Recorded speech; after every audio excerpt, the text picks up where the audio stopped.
going to tie a Latex Scud. I've got a Tiemco 3761 and a size 16. I'll tie it anywhere from a size 14 up to down to a size 20. I've taken my thread and I've started behind the eye of the hook and brought it back to the bend. I've created a little bump of thread there so it'll lift and separate my antenna.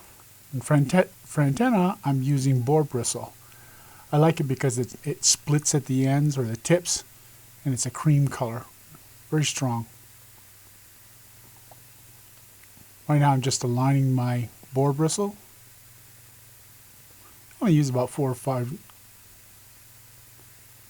strands. I'm lashing it to the top of the hook, and I want the antenna and boar bristle to stay on top. I'm going to extend it out probably about 3/8 of an inch. And as you can see, that little bump of thread lifts it and separates those ends, those tips. Take the thread to the back and lash down the boar bristle to the top of the hook. You'll note though it's a 3761 and it's a straight hook. Most people tie their scuds on a curved hook. I've noticed that or observed that scuds, when they're crawling around in the weeds and such, their bodies are straight and they curl up when they go into that protective piece.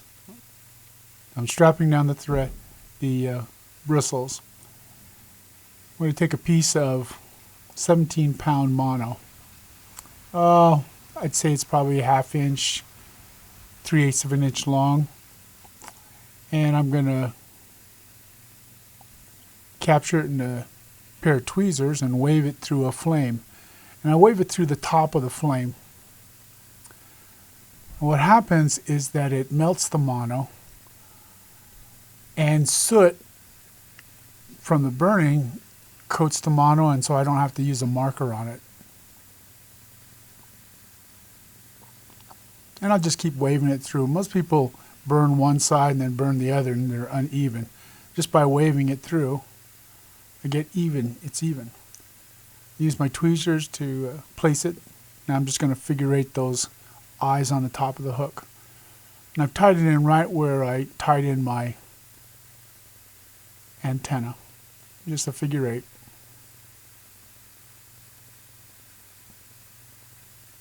I could leave the eyes off, but yeah, go this far on a fly, you might as well put the eyes on, right?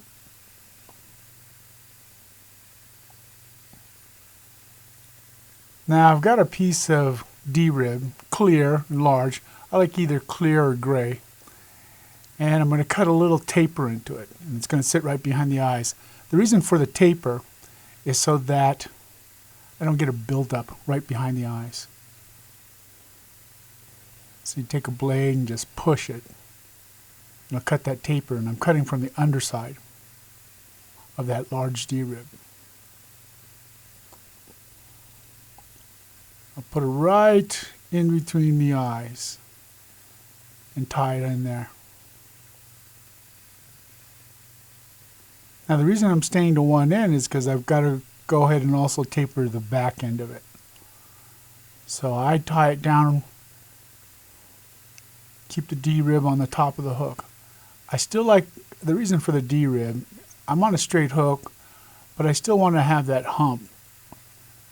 So I put this D-rib underneath.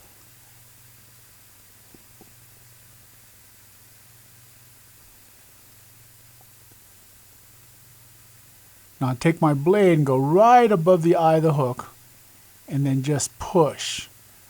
And that cuts that taper underneath the D-rib. See that? Right at the end. Now lash it down, making sure to keep that D-rib on top of the hook. And now I lay down some thread all the way across it. I could just do a little bit, but it's also going to use it to capture some color with the marker. And so it'll give me an underlayer of color. I'll bring my thread back up to the eyes.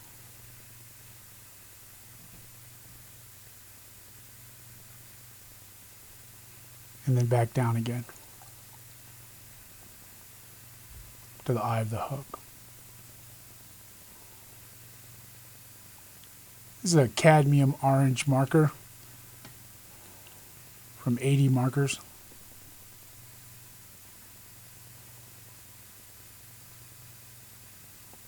I've got a piece of latex, 1/8 inch wide. This is Kylie's nymph skin. They quit making it for a while and came back out again. I'm going to take this latex and taper it.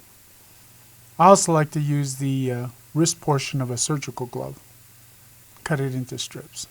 I take that tip, just tie it in at the back end of the hook, and then bring my thread up to the front and hang it there. I'm going to take that latex and overlap it and run it up to the eyes.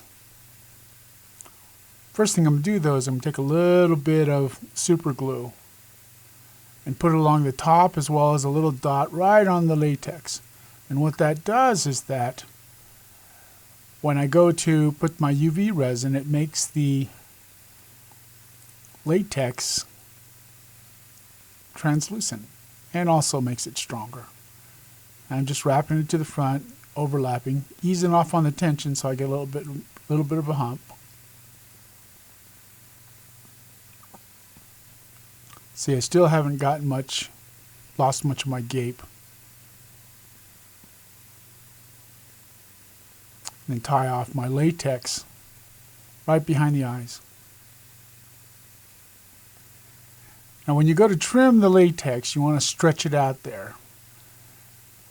Nip it off, just cut it off, and then it doesn't leave as much of a nub end of there. You can barely see it here. And then tie it off.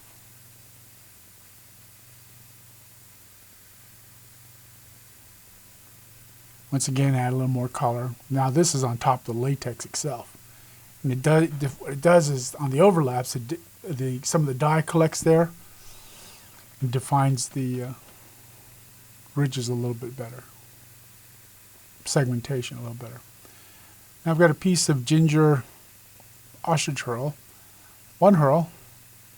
Use my scissors to find the midpoint just by folding it in half. Separate the fibers a little bit and tie that right underneath the eyes. And 2 or 3 wraps. Ostrich hurls underneath. Just keep it tacked to the underneath. I'm going to take my hackle pliers and I'm going to twist it. Now if you've ever taken a piece of string and folded it in half and twisted it, it knots up on you. Well, I'm going to use that technique. What it does is it makes those little hairs on the ostrich hurl flare out. And so I want to keep a pretty good amount of twist on there. And some of the hairs get trapped, and so I just brush it out with my little dubbing brush. Now the technique then is to go around the thread about a gape, and then ease off on the tension on the ostrich hurl, let it knot up, and then bring my thread up. So it guides the ostrich hurl underneath the fly.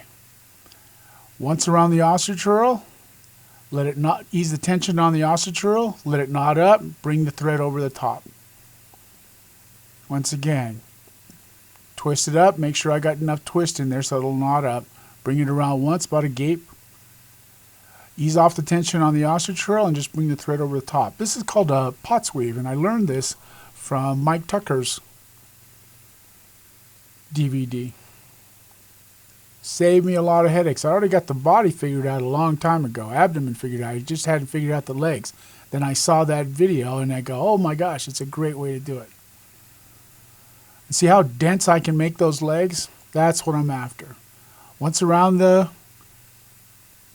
ostrich hurl, ease up on the tension of the ostrich hurl and bring the thread up over the top. And that way I'll work all the way down. And you got to keep adding twist into the ostrich hurl. Now you can also take 2 pieces of ostrich hurl so you get 2 different colors. And then since it's a loop, you could also sneak a little bit of UV eye stub in there so to highlight it. All kinds of permutations. And just work my way to the back. But you really are bunching up that ostrich. Get those legs.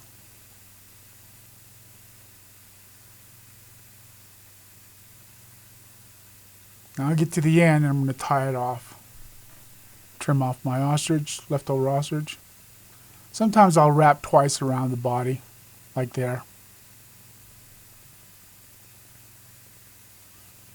Also, that thread is going to help me with my segmentation.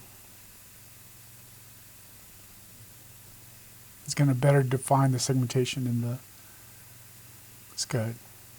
I trim it off, whip finish. Basically, after I whip finish, the fly is basically done.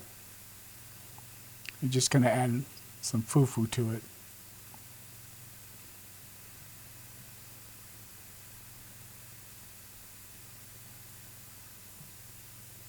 Now you'll notice sometimes that the legs are all gathered to the side nearest you as you've gone through and wrapped.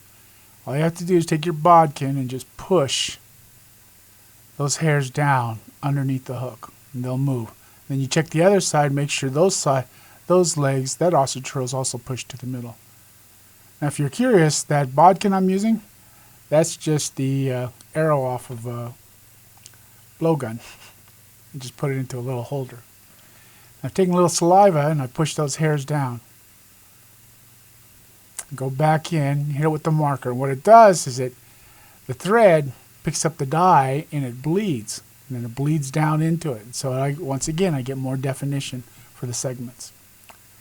And take a little UV resin. And I'll go from the eye to the back with the UV resin. I don't like it to seep down into the legs, so I leave a little of a gap there.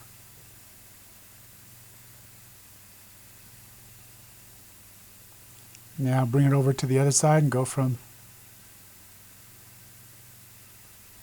one end to the other. Make sure I get the eye. And then I'll add a little bit to the top. What's nice about the UV resin, it's self-leveling. So it creates that nice little hump. And hit it with my curing laser here. It's a bit thick. You can always build it up some more. If you like it thicker, do layers. Drop some down, cure it, and then put some more. This is sufficient though.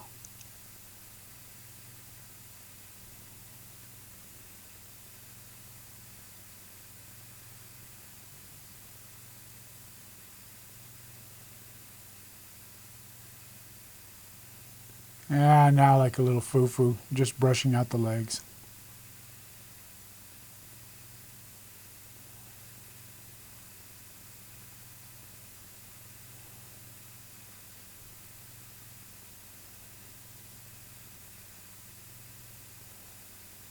The fly is basically done.